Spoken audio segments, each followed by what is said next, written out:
അസ്സലാമു അലൈക്കും വറഹ്മത്തുള്ളാഹി വബറകാതുഹു.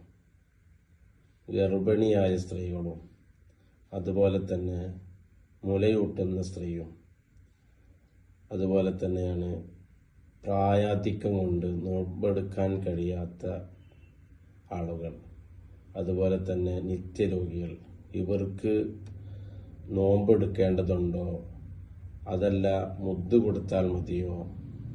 ഇതിനെ സംബന്ധിച്ചാണ് നമ്മൾ ഇന്ന് സംസാരിക്കുന്നത്. നിത്യ രോഗിയാണ് ഒരാൾ, അയാളുടെ അസുഖം ഒരിക്കലും മാറൂല.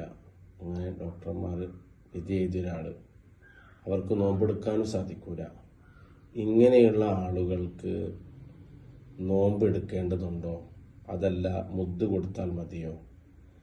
അപ്പോൾ നിത്യ രോഗിയായ ഒരാൾക്ക് അവരുടെ രോഗം മാറൂല എന്നുറപ്പുണ്ടെങ്കിൽ അവർക്ക് നോമ്പെടുക്കേണ്ടതില്ല. ഓരോ നോമ്പിനും ഓരോ മുദ്ദ് വീതം കൊടുത്താൽ മതി. 30 നോമ്പുണ്ടാകുമ്പോൾ 30 മുദ്ദ് കൊടുക്കേണ്ടതാണ്. അതുപോലെ തന്നെയാണ് പ്രായമായ ആളുകൾ, അവർക്ക് നോമ്പെടുക്കാൻ കഴിയില്ല, പ്രായാധിക്യം കൊണ്ട്. അവർക്കും ഇതേപോലെ തന്നെയാണ്, നോമ്പെടുക്കേണ്ടതില്ല, നോമ്പ് ഖളാ വീട്ടേണ്ടതുമില്ല. നിത്യരോഗിക്കും നോമ്പ് ഖളാ വീട്ടേണ്ടതില്ല, അവർക്ക് എന്ത് ചെയ്താൽ മതി? മുദ്ദ് കൊടുത്താൽ മതി. പ്രായമായ ആളുകൾക്കും ഇതേ രൂപത്തിൽ തന്നെയാണ്, അവർ നോമ്പെടുക്കേണ്ടതില്ല, ഖളാ വീട്ടേണ്ടതുമില്ല, അതിന് പകരം എന്ത് ചെയ്താൽ മതി? മുദ്ദ് കൊടുത്താൽ മതി.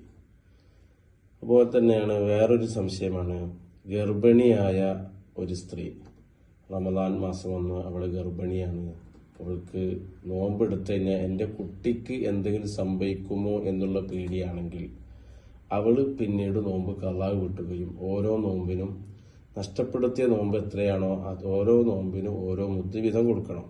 10 നോമ്പാണ് നഷ്ടപ്പെടുത്തിയതെങ്കിൽ 10 മുദ്ദ് കൊടുക്കണം. ഇനി മുലയൂട്ടുന്ന സ്ത്രീയാണ്, അവർക്ക് കുട്ടിയുടെ വിഷയത്തിൽ പേടിയാണ്. കുട്ടിക്ക് എന്തെങ്കിലും സംഭവിക്കുമോ, മുല കൊടുക്കുമ്പോൾ കൊടുക്കാനുള്ളതാണ് കുട്ടിക്ക്, അപ്പോൾ ഞാൻ നോമ്പെടുത്തു കഴിഞ്ഞാൽ എൻ്റെ കുട്ടിക്ക് എന്തെങ്കിലും സംഭവിക്കുമോ എന്നുള്ള പേടിയാണെങ്കിൽ അവരും ഈ രൂപത്തിൽ തന്നെയാണ് ചെയ്യേണ്ടത്. നോമ്പ് ഖളാ വീട്ടുകയും ഓരോ നോമ്പിനും ഓരോ മുദ്ദ് കൊടുക്കണം. ഇനി ഗർഭിണിയായ സ്ത്രീയാണ്, അവർക്ക് എന്തില്ല, കുട്ടിയുടെ വിഷയത്തിൽ ആശങ്കയില്ല, പേടിയില്ല, അവരുടെ സ്വന്തം ശരീരത്തിൻ്റെ വിഷയത്തിലാണ് അവർക്ക് പേടിയുള്ളത്. നോമ്പെടുത്ത് എനിക്കെന്തെങ്കിലും സംഭവിക്കുമോ എന്നുള്ള പേടിയാണെങ്കിൽ അവർ നോമ്പ് ഖളാ വീട്ടിയാൽ മതി, മുദ്ദ് കൊടുക്കേണ്ടതില്ല. മുലയൂട്ടുന്ന സ്ത്രീയും അങ്ങനെ തന്നെയാണ്, അവരുടെ സ്വന്തം ശരീരത്തിന്റെ പേരിലാണ് അവർക്ക് പേടി. ഞാൻ നോമ്പെടുത്ത് എനിക്കെന്തെങ്കിലും സംഭവിക്കും, കുട്ടിക്ക് മുല കൊടുക്കുന്നുണ്ട്, പക്ഷെ ഞാൻ മുല കൊടുക്കുന്നതിന്റെ പേരിൽ കുട്ടി എൻ്റെ ശരീരത്തിന് എന്തെങ്കിലും സംഭവിക്കുമോ എന്നുള്ള പേടിയാണെങ്കിൽ അവർ എന്റേതില്ല, നോമ്പ് ഖളാ വീട്ടണം, മുദ്ദ് കൊടുക്കേണ്ടതില്ല. അങ്ങനെയുള്ളത്.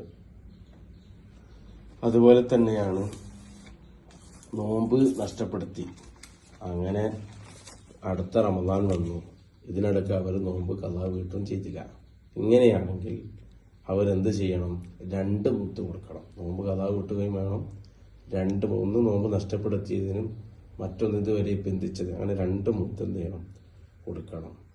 ഇനി ഒരാൾ രോഗിയാണ്, രോഗം മാറില്ല എന്ന് പറഞ്ഞു, പക്ഷെ അവർ രോഗം മാറി, അങ്ങനെയാണെങ്കിൽ അവർ എന്ത് ചെയ്യണം? നോമ്പ് ഖളാ വീട്ടുകയും വേണം. നമ്മൾ നേരത്തെ പറഞ്ഞല്ലോ, നിത്യരോഗിയാണ്, മാറില്ല എന്ന് പറഞ്ഞു, പക്ഷെ അവരുടെ രോഗം എന്ത് ചെയ്തു? മാറി. അങ്ങനെയാണെങ്കിൽ അവരെന്ത് ചെയ്യണം?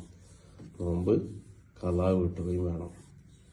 ഇതാണ് നമ്മൾ ഇന്ന് ക്ലാസ്സിൽ സംസാരിച്ച. അല്ലാഹു തആല നല്ല കാര്യങ്ങൾ സംസാരിക്കാനും അത് ഉൾക്കൊള്ളാനും അതനുസരിച്ച് പ്രവർത്തിക്കാനും അല്ലാഹു നമുക്ക് തൗഫീഖ് നൽകട്ടെ. ആമീൻ. അസ്സലാമു അലൈക്കും വറഹ്മത്തുള്ളാഹി.